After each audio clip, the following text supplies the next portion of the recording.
Normalcy is slowly returning to Nepal after violent clashes left the country shaken.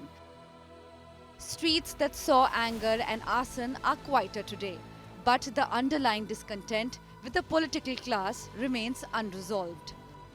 For India, this episode is a reminder that Nepal's turbulence is not just a neighbor's affair, it has direct implications across the border. Each crisis in South Asia has a way of spilling over, testing India's diplomatic bandwidth and regional influence. Afghanistan remains under Taliban rule.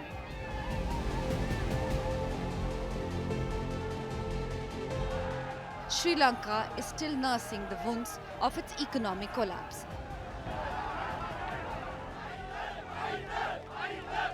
Bangladesh is gripped by political unrest.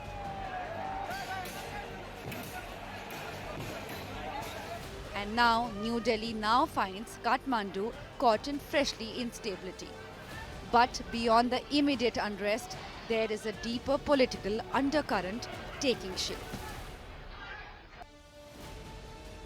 Amid growing buzz around Nepal's former Chief Justice Sushila Karki as the interim leader pick among Gen Z, another name is also gaining traction. The rise of Balender Shah, Kathmandu's 35-year-old firebrand mayor, is being watched closely.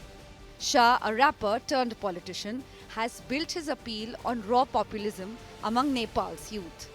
Before entering politics, he was active in Nepal's underground hip-hop scene, using his music to highlight corruption and inequality.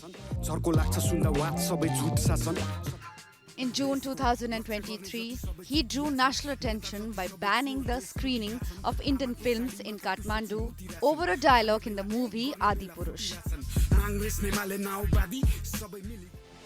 He even installed a map of Greater Nepal in his office in an apparent counter to the mural interpreted as Akhand Bharat or Unified India installed in the new Parliament complex in Delhi. The possibility of Shah emerging as a national force raises questions for New Delhi. Could he become another Yunus in the wings, a leader propelled by anti-India sentiment, altering the trajectory of bilateral ties? For India, its neighborhood is part of a larger pattern, an arc, where every shift has consequences for New Delhi's security, economy, and influence. Bureau Report, India Today.